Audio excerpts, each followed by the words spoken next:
الحمد لله وكفى وسلام على عباده الذين اصطفى أما بعد فأعوذ بالله من الشيطان الرجيم بسم الله الرحمن الرحيم شهر رمضان الذي أنزل فيه القرآن هدى للناس وبينات من الهدى والفرقان صدق الله العظيم۔ یہ رمضان المبارک کا دوسرا جمعہ ہے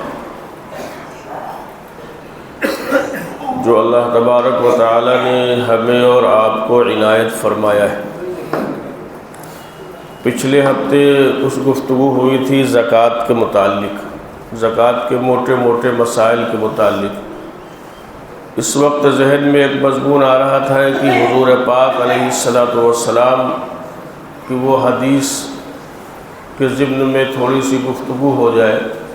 کہ آقا صلی اللہ علیہ وسلم رمضان میں خطبہ دینے کے لیے جب ممبر پر تشریف لے جا رہے تھے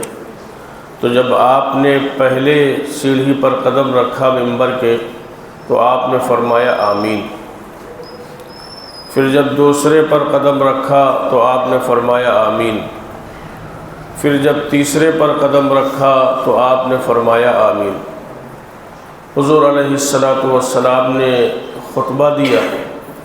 اور اس کے بعد میں آپ نیچے تشریف لائے، صحابہ کرام سے گفتگو بات چیت مجلس ہوتی تھی۔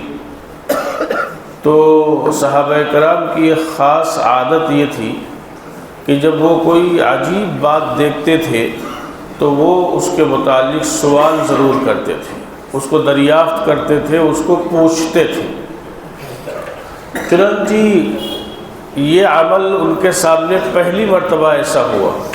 کہ آپ صلی اللہ علیہ وسلم نے صرف آمین کہا۔ تو صحابہ کرام نے پوچھا کہ اللہ کے رسول آج آپ نے خطبہ دینے سے پہلے 3 مرتبہ آمین کہا ہے۔ تو حضور علیہ الصلاۃ والسلام نے پھر اس کو تفصیل کے ساتھ صحابہ کرام رضوان اللہ تعالی عنہم اجمعین کے سامنے بیان فرمایا کہ حضرت جبرائیل آئے تھے اور انہوں نے ہماری امت کو 3 بد دعائیں دی ہیں، اور گویا مجھے حکم تھا کہ میں ان بد دعاؤں پر آمین کہوں۔ اب سوال یہ پیدا ہوتا ہے کہ حضرت جبرائیل علیہ الصلاۃ والسلام تو خود آئے نہیں ہوں گے، فرشتے ہیں، اور فرشتے تو معصوم ہوتے ہیں گناہوں سے، کوئی اللہ کی نافرمانی کر ہی نہیں سکتے، یعنی ان کے اندر نافرمانی کا مادہ ہی نہیں ہے کہ وہ نافرمانی کر سکے۔ تو جب اللہ کے حکم سے آئے اور پھر حضور علیہ الصلاۃ والسلام سے کہا گیا ہوگا کہ آپ کو اس بد دعا پر آمین کہنا ہے، جبکہ ہم حضور صلی اللہ علیہ وسلم کی 23 سالہ زندگی جو نبوت ملنے کے بعد والی زندگی، 13 سالہ مکہ مکرمہ والی زندگی اور 10 سالہ مدینہ منورہ والی زندگی، تو اس 23 سالہ اور وہ 40 سالہ جو نبوت ملنے کی پہلی زندگی ہے، گویا 63 سالہ زندگی جو اللہ نے آپ کو عطا فرمائی، تو اس میں آپ دیکھیں 40 سال آپ محمد ابن عبداللہ کی حیثیت سے مکہ مکرمہ کے اندر رہے، اور 40 سال کے بعد آپ محمد الرسول اللہ کی حیثیت سے اس روئے زمین پر رہے۔ تو حضور علیہ الصلاۃ والسلام کا جو طرز عمل ملتا ہے وہ اپنی ذات کے لیے کبھی حضور علیہ الصلاۃ والسلام نے بدلہ نہیں لیا، بلکہ اگر کبھی اپنی ذات کا مسئلہ آتا تھا تو حضور درگزر کر دیتے تھے، معاف کر دیتے تھے۔ لیکن حضور سے بد دعائیں بھی ثابت ہیں، اور آپ جب صحابہ کا مسئلہ آتا تھا تو پھر صحابہ کرام کے مسئلے میں حضور علیہ الصلاۃ والسلام سے کچھ بد دعائیں ثابت ہیں، جیسے قنوت نازلہ پڑھی جاتی ہے تو صحابہ کرام کو کچھ لوگ حضور سے یہ بتلا کر لے گئے کہ ان کو دین سکھانے کے لیے اور قرآن سکھانے کے لیے بھیج دیجیے۔ حضور علیہ الصلاۃ والسلام نے حفاظ صحابہ کو بھیج دیا، اور جا کر ان لوگوں نے بدعہدی کی اور ان صحابہ کرام کو شہید کر دیا۔ تو اس موقع پر حضور علیہ السلام نے 40 دن فجر کی نماز میں ان کے لیے بد دعا کی تھی۔ ایسے جب ابو لہب جو حضور کا سگا چچا تھا، اس کے 2 بیٹوں سے آپ کی 2 بیٹیوں کے نکاح ہوئے تھے، اور جب آپ نے اعلان نبوت فرمایا، رخصتی نہیں ہوئی تھی، بچپن میں وہ نکاح ہوئے تھے، تو اعلان نبوت کے بعد میں بعض لوگوں نے کہا جب سورہ تبت یدا نازل ہوئی تو ابو لہب نے کہا تھا کہ اپنے بیٹوں میں سے کہ ہم کو اپنی شکل نہ دکھانا جب تک کہ تم جا کر محمد صلی اللہ علیہ وسلم کی بیٹیوں کو طلاق نہ دے دو۔ چنانچہ دونوں نے طلاق دی، اور ایک نے کچھ گستاخی کی حضور علیہ السلام کی شان میں، تھوکا آپ کی طرف، کچھ اور الفاظ بھی ملتے ہیں۔ تو حضور نے فرمایا تھا کہ اللہ اپنے کتوں میں سے اس پر ایک کتا مسلط فرما دے۔ تو یہ اس موقع پر حضور علیہ السلام نے باقاعدہ یہ بد دعا کے الفاظ یہ ہیں۔ تو بہرحال مجھے بتلانا یہ ہے کہ حضور علیہ السلام کی یہ نبوت ملنے کے بعد کی جو زندگی ہے، جس میں آپ نے عام طور پر اپنی ذات کے لیے بد دعائیں نہیں کی لوگوں کے لیے، لیکن یہ کون سا ایسا موقع تھا کہ جس میں حضور آمین کہہ رہے ہیں؟ تو اس میں حدیث میں ملتا ہے کہ حضور علیہ السلام نے فرمایا کہ جب ہم نے پہلی سیڑھی پر زینے پر قدم رکھا تو حضرت جبرائیل علیہ السلام نے فرمایا کہ آپ کی امت کا وہ شخص ہلاک و برباد ہو جائے جس کو رمضان کا بابرکت مہینہ ملے اور اس مہینے میں وہ اپنی مغفرت نہ کرا سکے۔ یہ حضرت جبرائیل بد دعا دے رہے ہیں، حضرت جبرائیل خود آئے نہیں، اللہ نے بھیجا ہے، اور حضور علیہ السلام جو رحمت للعالمین ہیں اس بد دعا پر آمین کہہ رہے ہیں۔ اس کا مطلب یہ ہے کہ اللہ اس بد دعا کو ضرور قبول فرما لیجئے۔ حضور کی آمین کا مطلب یہ ہو کہ جو رمضان کا بابرکت مہینہ پائے اور اس مہینے میں وہ اپنی مغفرت نہ کرا سکے، کیونکہ یہ مہینہ تو اللہ تبارک و تعالیٰ کی طرف سے مغفرت کا مہینہ ہے، معافی کا مہینہ ہے، اور اللہ تبارک و تعالیٰ کی طرف سے رحمت اور مغفرت بارش کی طرح برستی رہتی ہے۔ تو اگر کوئی محروم القسمت اس مہینے میں بھی محروم رہا تو کون سا ایسا وقت آئے گا جس میں اللہ کی رحمت ہماری طرف متوجہ ہو۔ اچھا، محروم کون رہے گا؟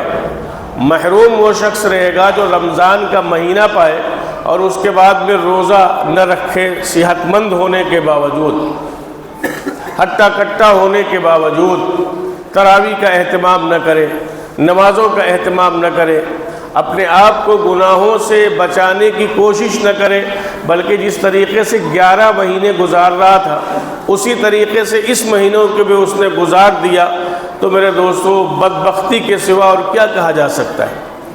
کہ رمضان کا مہینہ آیا، یہ روزوں کا مہینہ تھا، چھوٹے چھوٹے بچے روزہ رکھتے ہیں اور بڑی عمر کے لوگ روزہ رکھتے ہیں، اور اس کے بعد جو ہے صحت مند ایک بڑی تعداد آپ کو مل جائے گی جو رمضان کے مہینے میں کھاتی پیتی، بے حیائی سے دھڑلے سے کھا رہے اور پی رہے، مسالہ اور پان سگریٹ چل رہا ہے، چائے کی دکانیں اور بریانی کی دکانیں کھلی ہوئی۔ ایک تو یہ ہوتا ہے کہ روزہ نہ رکھنا، یہ ایک گناہ ہے،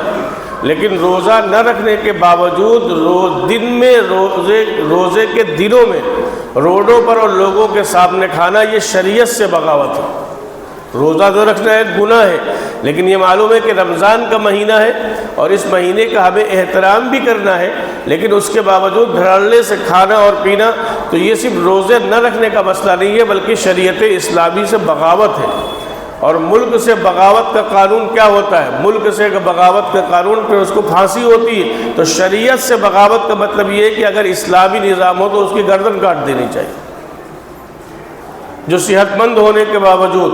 بغیر بیماری کے روزہ چھوڑ دے، بے وجہ روزہ چھوڑ دے اور روڈوں پر کھاتا پھرتا گھوم رہا ہو اور شریعت کا مذاق اڑا رہا ہو، تو ایسے شخص کے بارے میں شریعت کا اصول یہ ہے۔ تو اس لیے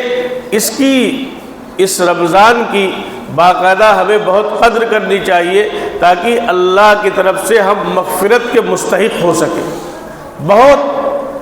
بچ بچ کے جو ہے اس کے دن اور اس کی راتیں بہت بچ بچ کے گزارنی چاہیے۔ تاکہ ہم سے گناہ نہ ہو سکے، نافرمانیاں نہ ہو سکے۔ کوشش کریں اپنی زبان سے بھی ہم سے کوئی گناہ نہ ہو پائے، ہمارے کانوں سے کوئی گناہ نہ ہو پائے، ہماری آنکھوں سے کوئی گناہ نہ ہو پائے، تو باقاعدہ اس کی کوشش کریں اور اس انداز سے رمضان کے مہینے کو گزارنے کی کوشش کریں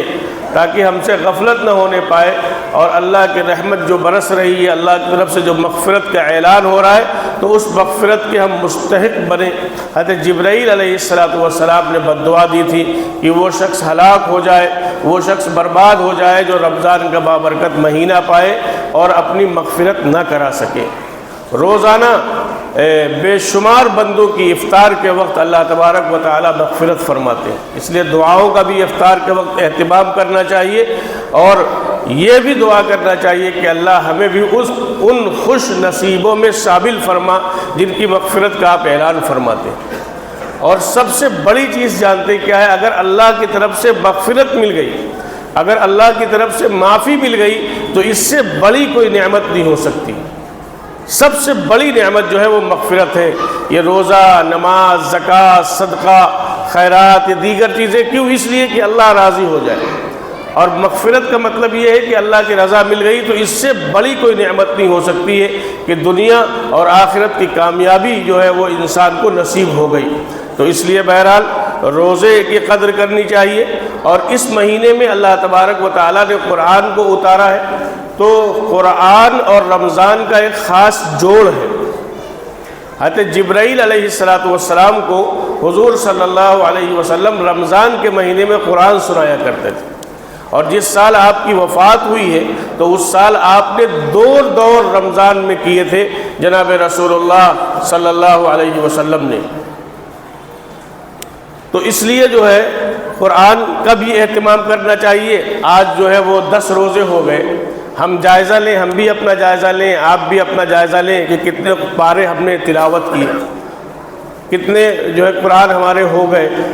یا قرآن سے ہمارا کچھ تعلق ہے۔ اگر نہیں ہوا، اب تک نہیں پڑھا، تو بہرحال پڑھنے کی کوشش کرنی چاہیے۔ کچھ تو قرآن کی تلاوت اس مہینے میں ہونی چاہیے۔ اگر ہم سمجھتے ہیں کہ آدھا گھنٹہ روزانہ نکال لیا جائے 24 گھنٹے میں،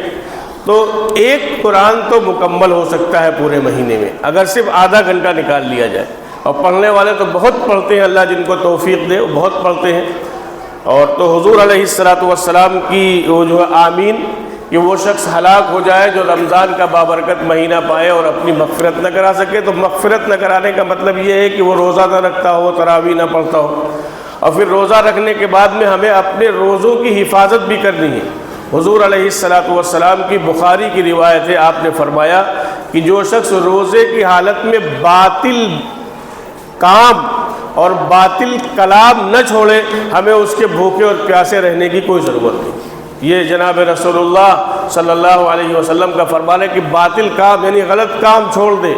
باطل کلام جو اپنے منہ سے ہم جو ہے الفاظ نکالتے ہیں، تو غلط الفاظ نکالنا رمضان کے مہینے میں ہم بند کر دیں۔ حضور علیہ السلام نے فرمایا کہ جو شخص ایسا نہیں کرے گا تو اس کے روزے کی اللہ کو کوئی ضرورت نہیں ہے، پھر وہ بھوکا اور پیاسا رہے، اللہ کو کوئی اس کو سروکار نہیں، کوئی مطلب نہیں۔ تو بہرحال اپنے روزے کی بھی حفاظت کرنی۔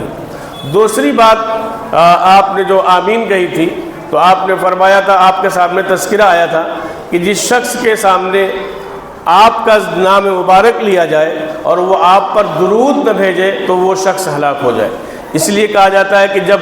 سیدنا محمد الرسول اللہ صلی اللہ علیہ وسلم کا نام آئے تو اس وقت صلی اللہ علیہ وسلم کہہ لیں۔ میں اس سلسلے میں ایک وضاحت کر دوں کہ اگر کسی مجلس میں، جیسے مثال کے طور پر اذان سے آپ بیٹھے ہوئے ہیں، گفتگو چل رہی ہے، تو اس میں اگر کئی مرتبہ حضور کا نام آ رہا ہے تو ایک مرتبہ ایک مجلس میں حضور کا اگر نام آئے تو درود پڑھنا واجب ہو جائے گا، اور ہر مرتبہ اگر پڑھیں گے تو یہ مستحب ہے، اللہ تعالیٰ اس پر نیکیاں عطا فرمائیں گے۔ تو وہ شخص کتنا محروم القسمت ہوگا جو حضور علیہ السلام پر درود نہ بھیجتا ہو۔ درود کی الگ بہت فضیلتیں ہیں، اور چونکہ قرآن کریم میں بھی اللہ تبارک و تعالیٰ نے درود السلام بھیجنے کا حکم دیا ہے، تو اس لیے درود پڑھنے کا خاص طور پر اہتمام کرنا چاہیے۔ ہمارے جو ہے اکابرین کا جمعے کی رات میں اور جمعے کے دن درود شریف پڑھنے کا وہ بہت اہتمام کرتے تھے۔ ہمارے نوجوان عام طور پر مسلکی اختلافات میں اتنا پڑھتے ہیں تو اس کے بعد میں کوئی بات ہوتی تو کہہ دیتے ہیں ہم درود و سلام والے نہیں ہیں۔ آپ سمجھتے ہیں کہ درود و سلام کا انکار کرنا یہ آپ کو کفر تک پہنچا دے گا، اس لیے کہ درود و سلام ثابت ہے قرآن سے، ان اللہ و ملائکتہ یصلون علی النبی یا ایھا الذین آمنوا صلوا علیہ وسلموا تسلیما۔ تو گویا اس آیت میں اللہ تبارک و تعالیٰ نے صلاۃ و سلام پڑھنے کا حکم دیا گیا ہے۔ ہمارا جو اختلاف ہے وہ صلاۃ و سلام کی حیت پر اختلاف ہے کہ کس کنڈیشن میں پڑھا جائے گا۔ درود و سلام کے پڑھنے میں کوئی اختلاف نہیں۔ جیسے عام طور پر کہتے ہیں ہم درود و فاتحہ والے نہیں ہیں، کیا مطلب؟ فاتحہ کا مطلب ایصال ثواب ہے، تو کیا آپ اپنے مردوں کو ایصال ثواب نہیں کرتے ہیں؟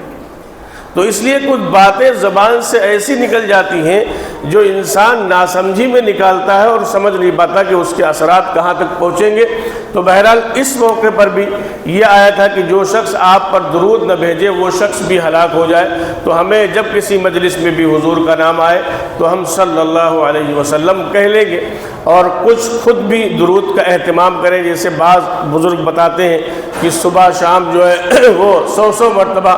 درود شریف کا اہتمام کیا جائے۔ اللہ کے پیغمبر حضرت محمد الرسول اللہ صلی اللہ علیہ وسلم کے ہم پر بہت سارے احسانات ہیں، بہت سارے احسانات ہیں۔ آج جو کچھ ہمارا وجود ہے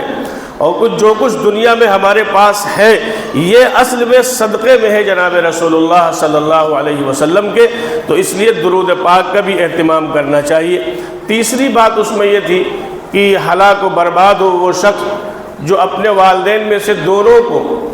یا کسی ایک کو بڑھاپے میں پائے اور وہ ان کی خدمت کر کے جنت کو حاصل نہ کر سکے، اللہ کی مغفرت کو حاصل نہ کر سکے، تو فرمایا کہ وہ شخص ہلاک و برباد ہو جائے۔ جناب رسول اللہ صلی اللہ علیہ وسلم نے فرمایا تھا کہ آمین۔ تو یہ 3 حضرات تھے جن کے بارے میں حضور علیہ السلام کی گویا جبرائیل کی بد دعا اور حضور کا آمین کہنا، تو اس شخص کی ہلاکت میں کوئی شک نہیں۔ میں ایک پڑھ رہا تھا، وہ کوئی فٹ بال کا ایک کھلاڑی ہے، ڈونالڈ کیا پتہ نہیں، کوئی بہت اچھا کھلاڑی ہے، نام میرے ذہن سے نکل گیا۔ ہاں، تو اس سے کسی نے پوچھا کہ تم اب تک اپنی ماں کو اپنے ساتھ رکھے ہوئے ہو؟ اس سے کسی نے پوچھا کہ تم اب تک اپنی ماں کو اپنے ساتھ رکھے ہوئے ہو؟ تو جانتے ہو اس نے کہا یہ میری ماں ہے، یہ ڈیوٹی کرتی تھی، نوکری کرتی تھی، میرا باپ نہیں تھا، یہ نوکری کرتی تھی، میرے کھانے کے میری رہائش کا انتظام کرتی تھی اور اوور ٹائم کرتی تھی تاکہ فٹ بال میں جن چیزوں کی ضرورت ہو وہ چیزیں وہ ہم کو دے سکے۔ تو وہ کہنے لگا میں یہ چاہتا ہوں کہ پوری زندگی میری ماں میرے ساتھ رہے، پوری زندگی میری ماں میرے ساتھ رہے، اور میں یہ تصور ہی نہیں کر سکتا کہ میں اپنی ماں سے جدا رہوں یا الگ رہوں۔ یہ ایک وہ شخص کہہ رہا ہے جس کا اسلام سے کوئی تعلق نہیں، جس کا نبی علیہ السلام کے دین سے کوئی تعلق نہیں، لیکن ماں کی عظمت تو سب کے دل میں ہوتی ہے نا، ماں کی قربانیاں اور ماں کی مشقتیں، والد کی تکلیفیں، یہ تو سب کے ذہنوں میں ہوتی ہے نا، سب کو معلوم ہوتا ہے جس بھی دھرم اور مذہب کا ماننے والا ہو کہ ہماری ماں اور ہمارے باپ نے ہمارے لیے کتنی مشقتیں اٹھائی ہیں، کتنی تکلیفیں اٹھائی ہیں۔ آج تو عجیب صورتحال ہو گئی، ہمارے پورا فیملی سسٹم جو ہے وہ عجیب و غریب ہو گیا ہے۔ آپ کسی بچی کو شادی کر کے لاؤ تو وہ فوراً یہ ہوتا ہے کہ بھائی بس الگ رہنا چاہیے۔ عجیب جوائنٹ فیملی یا ساتھ میں ماں باپ کے ساتھ میں رہنے کو لوگ تیار نہیں، یا اگر رہ جاتے ہیں تو ایسے حالات بنا دیے جاتے ہیں کہ وہ زندگی بڑی مشکل ہو جاتی ہے۔ تو بہرحال ماں باپ کے ساتھ اچھا سلوک کرنا چاہیے، اگر وہ دنیا سے چلے گئے تو ان کے لیے دعا کرنی چاہیے، ان کی قبر پر جانا چاہیے، ماں باپ کی قبر پر ضرور جانا چاہیے، اور اپنی دعاؤں میں روزانہ اپنی دعاؤں میں ان کو یاد رکھنا چاہیے، اور اپنی دعاؤں میں ان کا خصوصی تذکرہ کرنا چاہیے، کیونکہ جو کچھ انسان ہے وہ اپنے ماں باپ کی بدولت ہے۔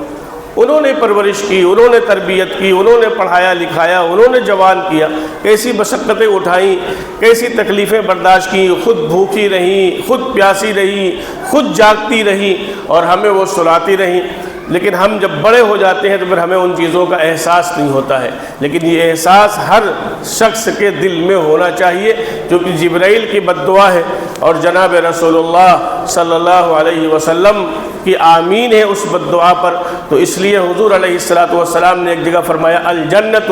تحت اقدام الامہات، کہ دیکھو جنت ماؤں کے قدموں کے نیچے ہے، ماؤں کے قدموں کے نیچے جنت ہے۔ امام شافعی رحمۃ اللہ علیہ کا غالباً واقعہ ہے کہ وہ اپنی ماں کی خدمت کرتے تھے اس وقت جب وہ مشہور ہو گئے تھے کہ یہ امام شافعی ہیں۔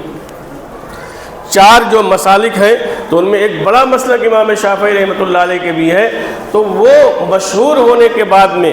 باقاعدہ اپنی ماں کی خدمت کرتے تھے، پیر دبایا کرتے تھے، اور اس کے بعد میں کبھی کبھی اپنے ماں کے تلووں کو چوم لیا کرتے تھے۔ ماں کہتی تھی بیٹا تم تو پوری دنیا میں مشہور ہو گئے، لوگ تم کو جاننے لگے، تم یہ کیا کر رہے ہو، تم میرے پیر کو تلووں کو چوم رہے ہو۔ تو کیا کہتے تھے ماں ہم اپنی جنت کو چوم رہے ہیں۔ اس لیے حضور نے فرمایا الجنت تحت اقدام الامہات، جنت ماؤں کے قدموں کے نیچے ہے۔ بد نصیب ہیں وہ لوگ، بد نصیب ہے جو ماں باپ کی خدمت نہ کر سکیں یا ماں باپ ان سے راضی نہ ہو، تو وہ شخص بد نصیب ہے۔ تو اس لیے کوشش کرنی چاہیے کہ اگر راضی نہ ہو تو ان کو راضی کرنے کی کوشش کی جائے۔ آپ سوچیں جو بچے گھر سے باہر نکلتے ہیں تو ماں باپ کتنے بے چین ہو جاتے ہیں۔ ماں پوچھتی ہے، باپ پوچھتا ہے بیٹا کہاں جا رہے ہو، کہنے گا کہیں نہیں جا رہے، وہ پتہ نہیں کون سی جگہ ہے، کسی کو نہیں پتہ کہیں نہیں جانے کی۔ آپ دیکھو جب تک بیٹا واپس نہیں آتا ہے تو ماں باپ بے چین رہتے ہیں، پریشان رہتے ہیں کہ ہمارا بیٹا گیا تھا ابھی تک واپس نہیں آیا۔ تو اس بے چینی کو انسان اس وقت سمجھے گا جب وہ خود باپ بنے گا، تب اس وقت اس بے چینی کا اس کو احساس ہوگا۔ اس لیے بہرحال ماں باپ کی بھی ہمیں قدر کرنی چاہیے۔ یہ ایک موضوع ایسا ہے کہ اس پر گھنٹوں گفتگو کی جا سکتی ہے، جیسے درود شریف پر انشاءاللہ کسی موقع پر گفتگو اس پر ہوگی، والدین کے حقوق پر بھی گفتگو ہوگی۔ اور آخری بات یہ ہے کہ ہم اپنی دعاؤں میں خاص طور پر اپنے لیے بھی دعا کریں، اپنے گھر والوں کے لیے بھی دعا کریں، اور اپنے اعزاء و اقربا کے لیے بھی دعا کریں۔ اپنی دنیا اللہ سے مانگیں، اپنی آخرت اللہ سے مانگیں۔ اس کے ساتھ استقامت کی ضرورت ہے کہ سب کچھ قربانی دے دی جائے گی، لیکن جناب رسول اللہ صلی اللہ علیہ وسلم کے دین سے سمجھوتا نہیں کیا جائے گا۔ اور یہ دور جو ہے وہ چھٹنی کا دور ہے۔ اس بہاؤ میں جا رہا ہے انسان، اپنے ایمان کے ساتھ اللہ کی ذات پر کامل یقین کرتے ہوئے ایمان پر ڈٹا ہوا ہے، یا پھر اپنے آپ کو بچانے کے لیے فلاں کے ساتھ جا رہا ہے۔ تو یہ دور بقول بڑے بڑے علماء کے یہ چھٹنی کا دور ہے۔ یہ دور اس وقت یہ ثابت کرے گا کہ ہم ایمان پر رہیں گے کہ نہیں رہیں گے۔ حضرت مہدی جب آئیں گے تو جانتے ہیں دجال جب دنیا کے اندر جائے گا